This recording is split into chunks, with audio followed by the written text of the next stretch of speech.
आप में से जो भी ये वीडियो देख रहा है, आई एम श्योर आप में से कुछ लोगों को साइकोलॉजी के प्यार के साथ साथ स्टैट्स का डर भी सताता होगा। इसलिए अर्ज किया है, roses are red, violets are blue, why fear with stats when I am with you. इससे पहले कि हम स्टैटिस्टिक्स के टॉपिक को सीधा स्टार्ट करें, क्या आपको पता है 2023 में वर्ल्ड हेल्थ ऑर्गेनाइजेशन ने एक रिसर्च की और पाया women are nearly twice as likely as men to experience depression, highlighting the needs for gender specific approaches to mental health care। हमें जेंडर स्पेसिफिक रेगुलेशंस की जरूरत है मेंटल हेल्थ प्रॉब्लम को टैकल करने के लिए, क्योंकि विमेन ज्यादा प्रोन होती है डिप्रेशन और एंजाइटी से व्हेन कंपेयर्ड टू मेन। फिर आता है एक रिसर्च जो कहता है कि जो भी हम खाते हैं उसका डायरेक्ट लिंक हमारे मूड से होता है। अगर आप हेल्दी खाना खाओगे तो आपका मूड भी बहुत अच्छा होगा। अगर मैं ये उनके लैंग्वेज में बोलूँ तो whole grains is associated with lower risk of depression, while diets high in processed foods and sugary drinks are associated with higher risk। फिर आता है एक तीसरा रिसर्च कि आपकी स्लीपिंग पैटर्न जितनी अच्छी होगी, न्यूरोसाइंस कहता है कि आपकी ब्रेन की इंफॉर्मेशन को लर्न और रिटेन करने की कैपेसिटी और ज़्यादा बढ़ जाएगी। आपका ब्रेन उतने अच्छे तरीके से काम कर पाएगा, आपकी प्रोडक्टिविटी बढ़ेगी। अब मुझे एक बात बताओ, हमने रिसर्चेस तो की बट हम इस कंक्लूजन तक कैसे पहुंचे? दैट्स करेक्ट, स्टैटिस्टिक्स की वजह से। अब आपको समझ आ रहा होगा कि साइकोलॉजी में या फिर साइकोलॉजी रिलेटेड जितने भी रिसर्चेस होते हैं उनमें स्टैटिस्टिक्स का क्या यूज़ है। अब इतने बार हमने स्टैटिस्टिक्स वर्ड को यूज़ किया है, कोई मुझे बता सकता है कि स्टैटिस्टिक और स्टैटिस्टिक्स में डिफरेंस क्या है? Well don't worry about it, ये इंटरेक्शन हम लाइव क्लासेस में करेंगे। For now statistics is a number. जब भी हम स्टैटिस्टिक की बात करेंगे विदाउट एन एस, इसका मतलब होता है कि we are talking about a set of data. जैसे कि कुछ डेटा हमने डिस्कस किया अभी, तो it is a set of data. That set of data we call it statistic.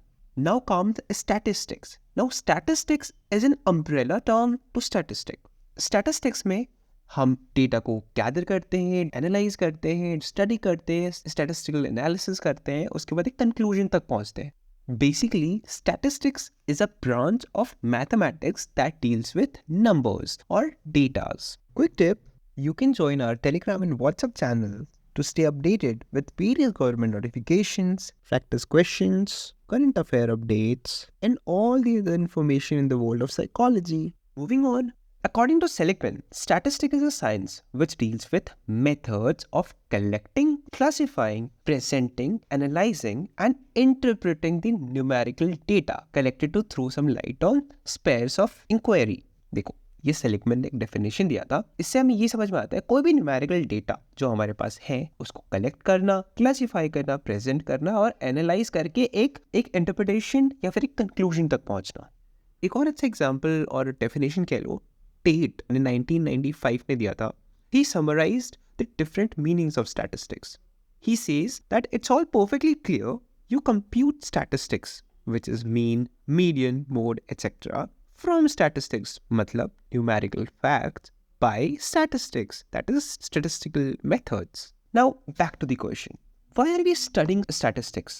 If you want to be a psychologist, if you want to be a therapist, or I just want to appear for an exam, तो फिर मैं statistics पढ़ क्यों रहा हूँ? See, the answer is very simple. If you look into it, psychology is a science. Yes, therapies and disorder is the most important part of psychology, but there is science behind it.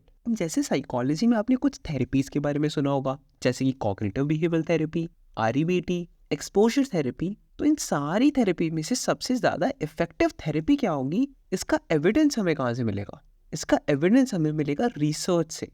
And if you talk about evidence, you talk about science, you talk about science, you talk about psychology. And in order to find evidence or to make scientific conclusion, you need statistics. And that's really the backbone of why we are doing this. Now, let's learn what are the importance of statistics. Statistics के और क्या क्या importance है? अब इसके लिए आप एक example imagine करो. Imagine as a psychologist, you're trying to find out why students at your university seem so stressed. Now you hear whispers about deadlines, social media engagements, and financial worries, but you need a concrete evidence, right? Now that's where statistics comes in. So the first step is gathering the data. You start by collecting data, interviewing students, serving grades, checking social media engagement, उनकी social media engagement कैसी है. Now you would also try to track their sleeping patterns. Now each piece of information is your data, adding to the overall picture. After that, organizing the data. अभी आपको इतना सब कुछ data तो मिला, but all those interviews and surveys create a mountain of data. Now statistics helps you to organize it and summarize it. Calculating averages, finding patterns, creating graphs, ये सारा part होता है जब हम डेटा को ऑर्गेनाइज करते हैं. Now after that it helps to interpret the massive amounts of data. अब जैसे हमारे पास ये सेट ऑफ डेटा तो है, बट हमें किसी कंक्लूजन तक पहुंचने के लिए स्टैटिस्टिकल एनालिसिस की जरूरत पड़ेगी. उस डेटा को ऑर्गेनाइज करके इंटरप्रेट करने का भी काम करता है statistical analysis.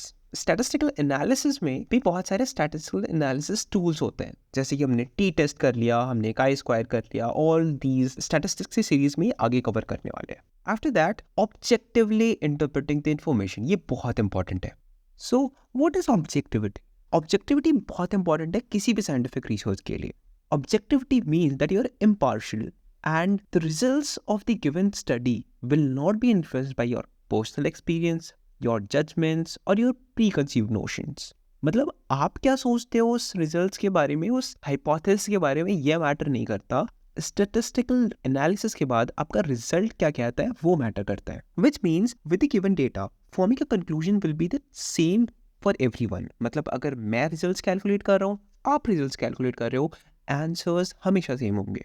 When it comes to statistics in psychology, जितना कम सब्जेक्टिव होंगे हम, उतना ज़्यादा अच्छा होगा. स्टैटिस्टिक्स में हम एक लेवल ऑफ सिग्निफिकेंस पता करते हैं. अब जैसे कि if first variable is related to second variable, अब how do we know that? हमें इंटरप्रेट कैसे करेंगे? यहाँ पर ऑब्जेक्टिविटी की जरूरत पड़ती है. So it helps to objectively interpret the information. Thereafter, reaching to a conclusion. Now, based on your analysis, you might discover that financial worries are the biggest stressor. Social media engagement nahi, sleeping patterns nahi, and it's not even these assignment deadlines, it's the financial worries. This evidence can be used to develop solutions like financial aid programs or stress management workshops, ये सारी चीजें. So, हमने क्या किया? हमने statistical analysis को use किया और उससे हमने पता लगाया कि exactly ये सबसे बड़ा स्ट्रेस का रीजन क्या है यूनिवर्सिटी में पढ़ रहे हैं स्टूडेंट्स पे. नेक्स्ट है what is the scope of statistics. देखो अभी जो हमने इम्पोर्टेंस कवर किया है, कहीं ना कहीं स्कोप्स और इम्पोर्टेंस पैरेलली चलते हैं. कैसे? साइकोलॉजी में स्टैटिस्टिक्स का काम ही है डेटा को ऑर्गेनाइज करना, हाइपोथेसिस टेस्ट करना, डिफरेंट वेरिएबल्स के रिलेशनशिप को आइडेंटिफाई करना, प्रेडिक्ट करना. लेकिन अगर हम course statistics as a subject का स्कोप देखना चाहेंगे, so these are some scopes of statistics in general. You can pause the video and look at it. So that's all for today's video. आगे आने वाली वीडियोस में हम discuss करेंगे what are the types of statistics, scale of measurements, variability, parametric test, non-parametric test, और भी बहुत सारे statistics से related topics इस प्लेलिस्ट में आपको मिल जाएंगे. The detailed lecture notes are customized for you to ace your exams. Click on the link in the description to get them for free. So make sure you go check it out and don't forget to join our Telegram and WhatsApp channel for more such contents. Stay tuned because we are committed to complete all the syllabus before your exams. Thanks for watching.